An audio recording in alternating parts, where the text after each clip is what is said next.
Hi everyone and welcome. This is the Apostate Prophet. I hope you're having a great day. I want to talk about one of the great qualities of the Quran, one of the main reasons why we should all believe in Islam, the scientific genius of the Quran. The Quran says in chapter 2 verse 2, "This is a book which you can interpret in any way you like, especially if you figure out that it contradicts with science." Just kidding, that's my version of the verse. Sounds better though, right? It's definitely more accurate. Let's see if it sounds good. This is a book which you... Just kidding. The actual verse says, "This is the book about which there is no doubt." The Quran claims to be completely accurate. Muslims claim that the Quran is a miracle, that it is completely scientifically accurate. The Quran makes assertions about the natural world all the time, and uses those assertions to claim that it is deeply knowledgeable and accurate and miraculous. But when we talk about the many scientific mistakes of the Quran, of which you can create hours of content, and when we ask why the Quran doesn't tell us anything new about the world which people didn't already know in the 7th century, Muslims usually come with this strange excuse and say, the Quran is not a book of science. When they say that, I just think, what are you talking about? Do you have any idea what those words that you have just spoken mean? Science just means knowledge. It means understanding, exploring, knowing something, in this case, the natural world. Science doesn't necessarily mean weird-looking nerds with glasses dressed in white, carefully handling laboratory equipment. Nothing against weird-looking nerds in laboratories. When we talk about science in the Quran, we are not talking about how you can use the Quran in a laboratory, which would be a huge failure, but rather about how the Quran describes the natural world around us. When we say the Quran makes scientific mistakes, what we say is that the Quran describes the natural world in a wrong way. And when we say the Quran doesn't tell us anything scientifically new, we mean that the Quran doesn't give us any information about the natural world that wasn't already known in the 7th century. And it should normally give us information. As explained earlier, the Quran does very often describe the world around us, or at least it tries to. It talks about the movements of the sun, the moon, night, day, the sky, lightning, rain, sperm, and much more, numerous times. And it gets very descriptive and very assertive. So the Quran does make scientific claims repeatedly, and it brags about them all the time, to prove that Allah knows everything and that He has power over everything. Because of that, it is not only our right to analyze the Quran's scientific claims, we should fact-check what the Quran says about science. And we should treat it like a book that attempts to give us information about science. The Quran itself challenges us on fact-checking it, and it has failed that challenge many times. It says, "Do they not reflect on the Quran? If it had been from any other than Allah, they would have found within it much discrepancy."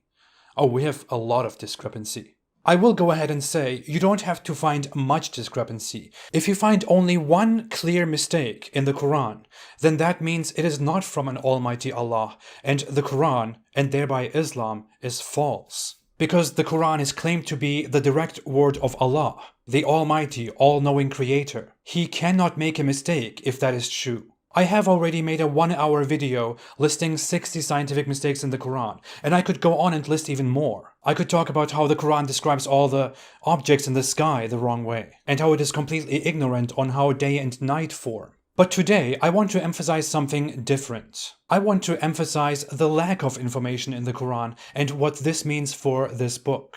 Think about the following topics: the universe, outer space, planets, our solar system, other planetary systems, the movements of the Earth, the Sun, and the Moon, the real shape of the Earth, our galaxy, other galaxies, stars, dinosaurs, gravity, the age of the Earth and the universe, or things we don't know yet, such as life on other planets, or how long the Earth will be around, because if you look at the Quran, it sounds like the world is going to end very soon.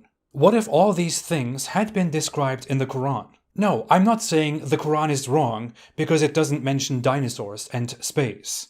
But I also am kind of saying that. I am saying that the Quran is a book that makes very big claims over and over again about the natural world and how it came into existence, what happens in and around it and far above it. And it uses those claims to assert that it is knowledgeable and that it comes from the Almighty, all-knowing Allah. Yet all the knowledge that it provides sounds very primitive and largely wrong if you read the Quran without magically reinterpreting it. For example, how the moon follows the sun, or how the sky is held up, or how the stars are lights that may be thrown at devils, and that could fall down on us, or that sperm comes from between our backbones and ribs. And on top of all of this, it doesn't give us anything new, anything informative. The Quran would be miraculous or overwhelmingly convincing if it did contain things that people couldn't have known in the 7th century, especially in Arabia. If the Quran had given us knowledge about planets, space, galaxies, the vast universe, the shape of the earth, the solar system, and more, people would have been amazed by it. Yet it makes so many scientific claims and claims of knowledge, but it doesn't mention these very basic things that are right here, above us and around us, while it weirdly tries to convince us by telling that Allah sends rain down from the sky, the ceiling.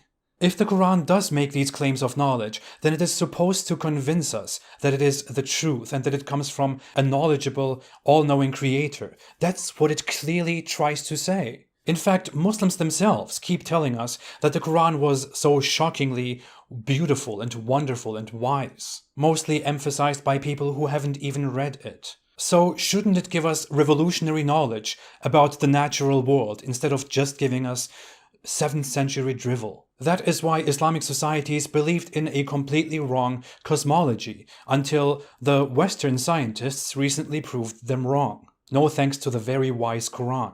I'm not expecting much, right? I'm just expecting that the Creator would tell us these basic things. Now, if the Quran had told us about planets and space and dinosaurs and all these things, would I have believed that it is indeed from an almighty Creator and that Islam is the truth? I don't know. Maybe. But one thing is for sure. The Quran would have amazed and shocked humanity and made people question how this book could have known so many things that people didn't understand, that people weren't able to understand, that we have discovered only very recently. Even if they did not believe in the Quran's divine origins, they would have at least thought that whoever wrote this, maybe Muhammad, was a genius who understood things about the world that people understood only 1,000 years later or more.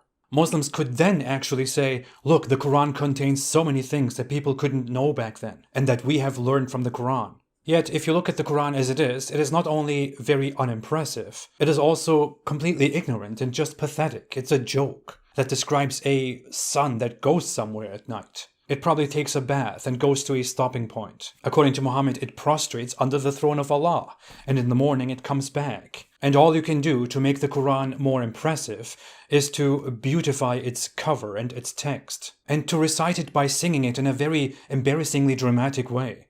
I don't even want to imitate it because it feels very embarrassing. Anyway, so yes, the Quran is definitely not a book of science, but it is a book that makes very scientific claims. And yet it is a book that is very scientifically ignorant, which is why the Quran fails science and humanity. And this failure is so important because it is the Quran itself that tries to convince us and impress us with its knowledge, but it offers nothing but ignorance. Because it was written by ignorant people in the 7th century, as more of us begin to realize. What a shame. Thanks for watching. If you like this video, don't forget to like and to subscribe. Most of my videos are not monetized. If you want to support what I'm doing, you can support me on Patreon or on apostateprofit.com. I will be back very soon. Until then, have a great day and stay away from Islam.